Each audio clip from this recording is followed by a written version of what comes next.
Shwmae a chroeso I ddrill mynediad 1, uned 12, rhan 1.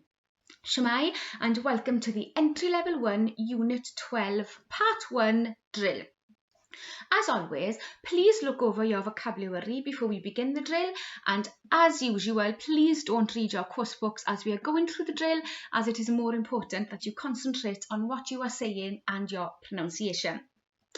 In this video, we are going to learn how to say that you and others own things. Felly, banta ni, away we go. So to begin with, we're going to be saying what I have. I have, my. Beth yw, what is a car in Welsh? Car. Mae car gyda fi. Mae car gyda fi. Mae car gyda fi. I have a car.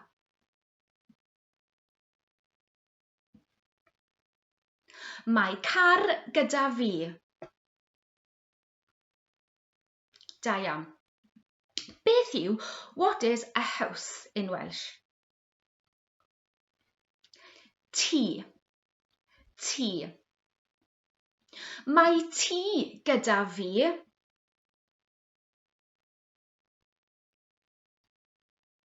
Mae tŷ gyda fi. Mae tŷ gyda fi. I have a house. Mae tŷ gyda fi.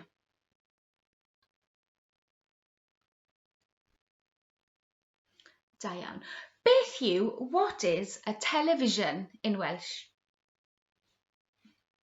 Teledu.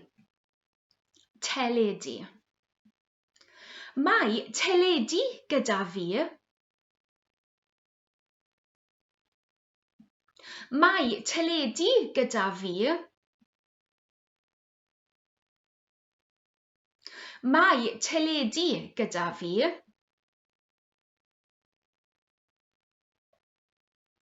I have a television.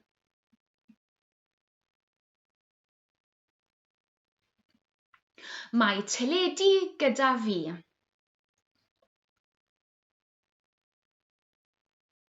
Da iawn.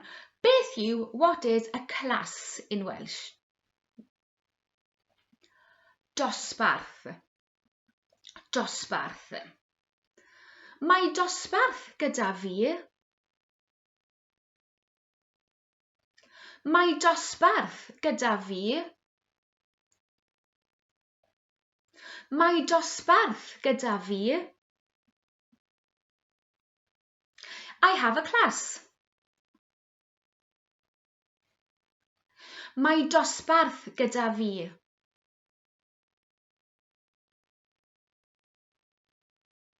Da iawn. So we've just practiced how to say I have a. Mae. Mae car gyda fi. Mae tŷ gyda fi. Mae teledu gyda fi. Mae dosbarth gyda fi.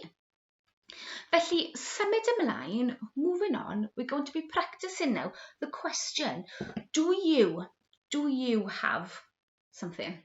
Or have you got something? Oes car gyda ti?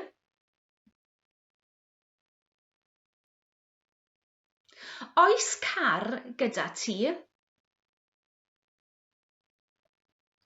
Oes car gyda ti?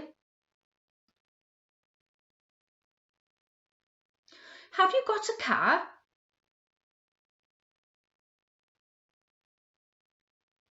Da iawn. Oes car gyda ti?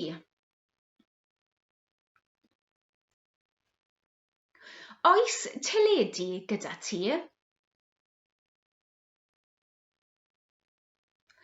Oes teledu gyda ti? Oes teledu gyda ti?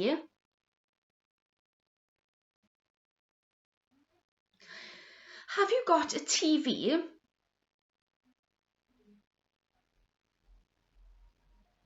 Oes teledu gyda ti?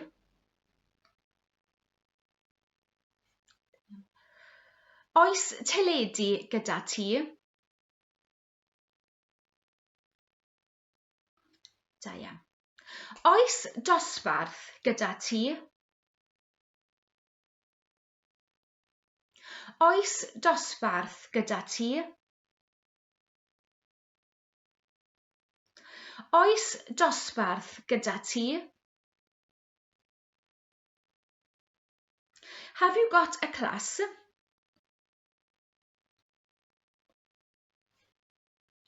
Oes dosbarth gyda ti?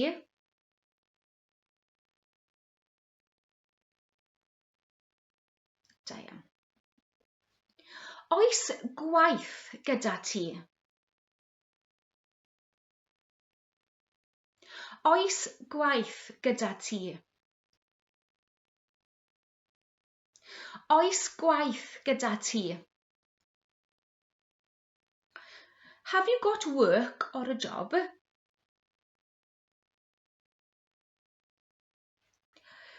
Oes gwaith gyda ti?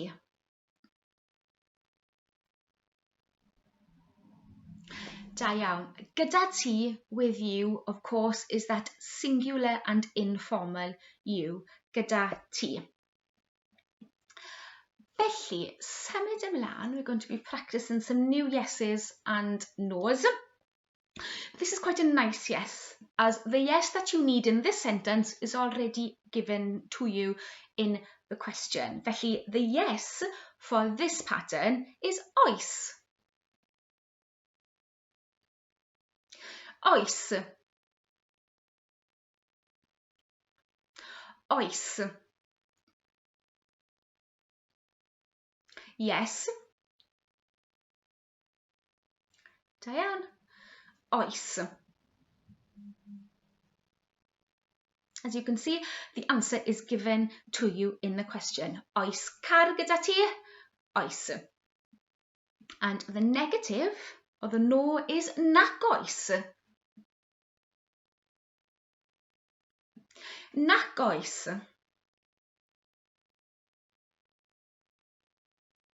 Nac oes. No. Da iawn. Nac oes.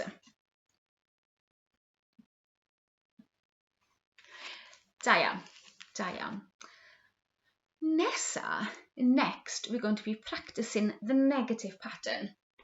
Does dim. So if you wanted to say, I don't have, you would say does dim gyda fi. So this unit is pretty nice because there's only three main patterns really that we have to learn. Mai, oes, and does dim, the negative. Beth yw, what is a dog in Welsh? Ci. Ci. Does dim ci gyda fi. Does dim ci gyda fi. Does dim ci gyda fi. I don't have a dog.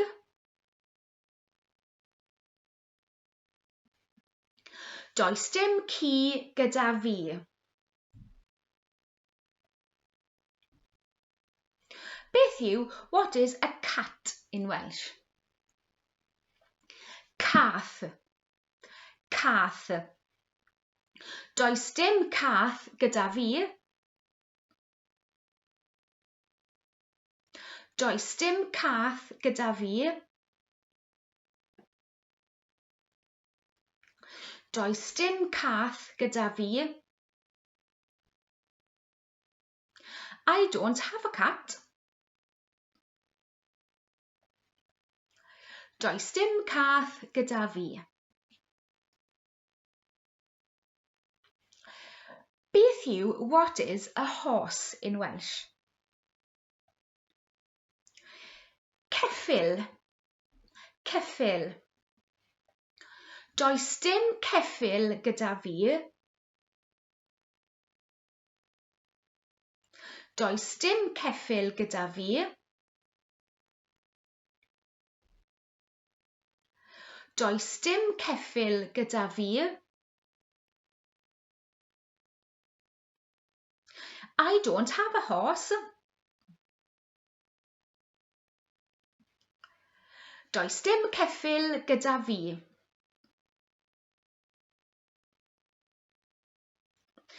Da iawn. Trick question for you now. What is, beth yw a parrot in Welsh? Parrot. Parrot. Does dim parrot gyda fi. Does dim parrot gyda fi. Does dim parrot gyda fi. I don't have a parrot.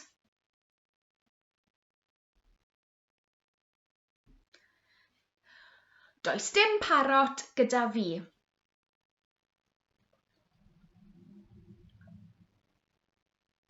Da iawn, da iawn. So we've said my, oes, the question, and then we've practiced the negative, which is does dim. Moving on, we are now going to be learning how to say what somebody has in the third person. And in this example, we're going to be using people's names in the third person to say what they have. And in this case, we're going to be saying what people have in relation to members of the family. Beth yw, what is children in Welsh? Plant. Plant. Mae plant gyda Bethan. Mae plant gyda Bethan. Mae plant gyda Bethan. Bethan has children.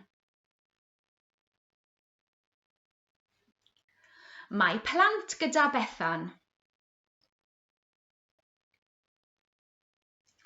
Beth yw, what is a partner in Welsh? Partner. Partner. Mae partner gyda Bethan. Mae partner gyda Bethan. Mae partner gyda Bethan. Bethan has a partner. Mae partner gyda Bethan.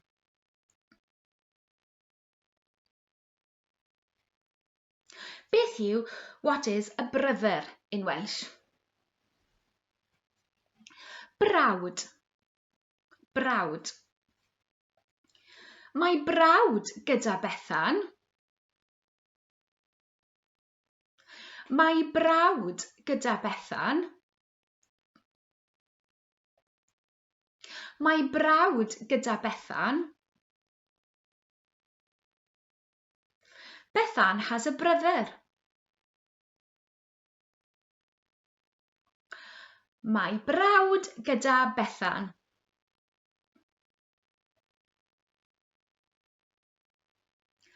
Beth yw, what is a sister in Welsh? Chwaer. Chwaer. Now it's spelt chwaer. Chwaer, but in a South Walian accent, we say chwaer for sister. Chwaer. Mae chwaer gyda Bethan. Mae chwaer gyda Bethan. Mae chwaer gyda Bethan.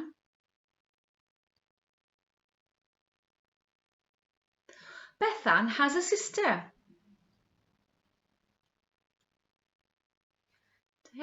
Mae chwaer gyda Bethan.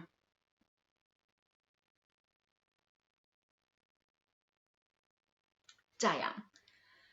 Symud ymlaen, moving on, we're going to be learning how to ask if somebody in the third person has something. So we've already practiced oes car gyda ti, for example, and this time we're going to be asking oes car gyda Thomas. So this pattern is quite nice because the sentence structure stays the same for everybody. We just have to change who we are speaking about at the end of the sentence. Oes car gyda ti, oes car gyda Thomas. Oes teulu gyda Thomas? Oes teulu gyda Thomas? Oes teulu gyda Thomas? Has Thomas got a family?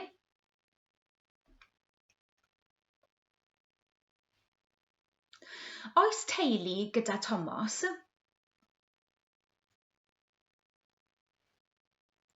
Oes car gyda Thomas?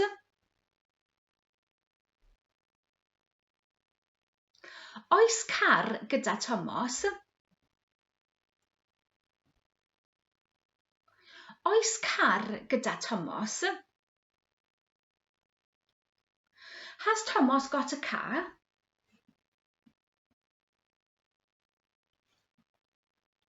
Oes car gyda Thomas?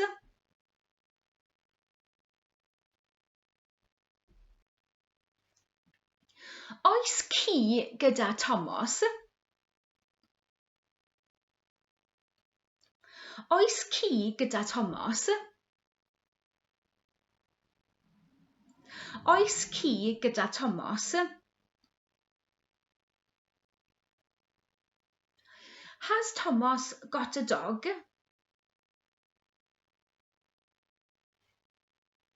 Oes ci gyda Thomas?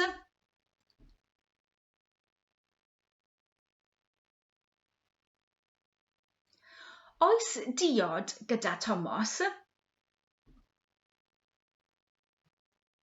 Oes diod gyda Thomas? Oes diod gyda Thomas? Has Thomas got a drink?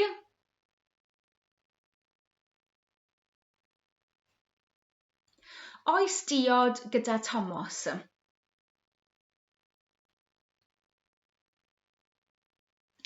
Da iawn, da iawn.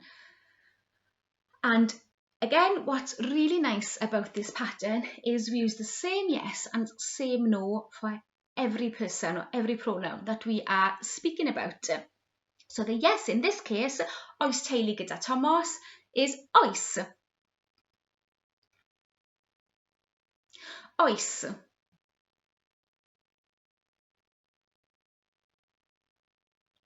Oes. Yes. Da iawn, oes.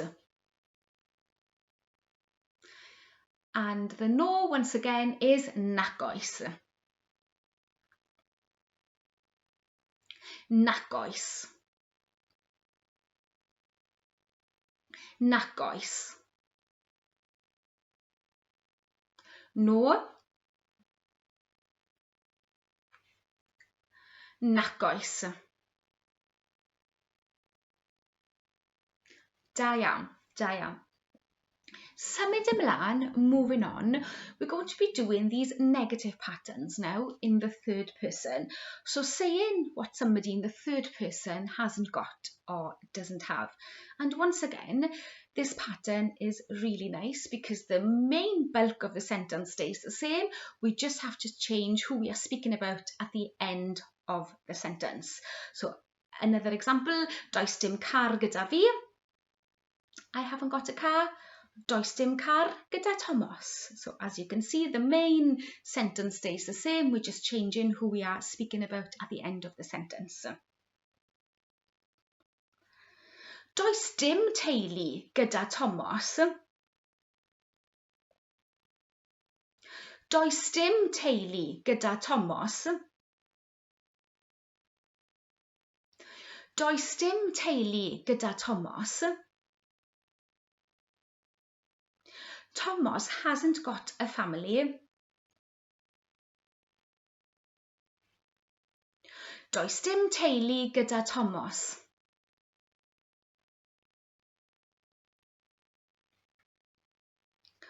Does dim car gyda Carys. Does dim car gyda Carys.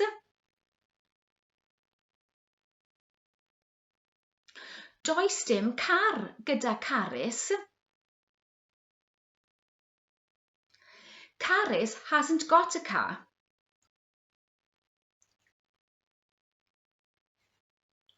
Does dim car gyda Carys.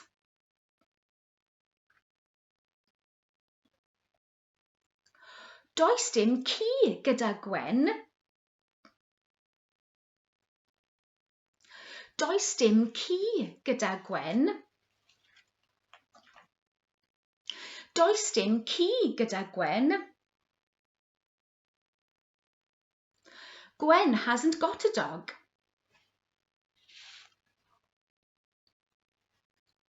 Does dim ci gyda Gwen.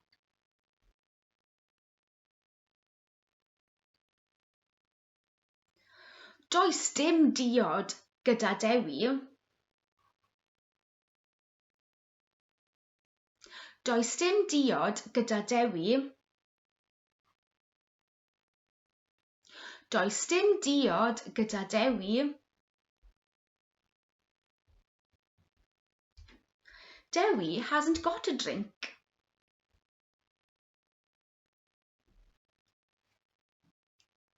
Does dim diod gyda Dewi.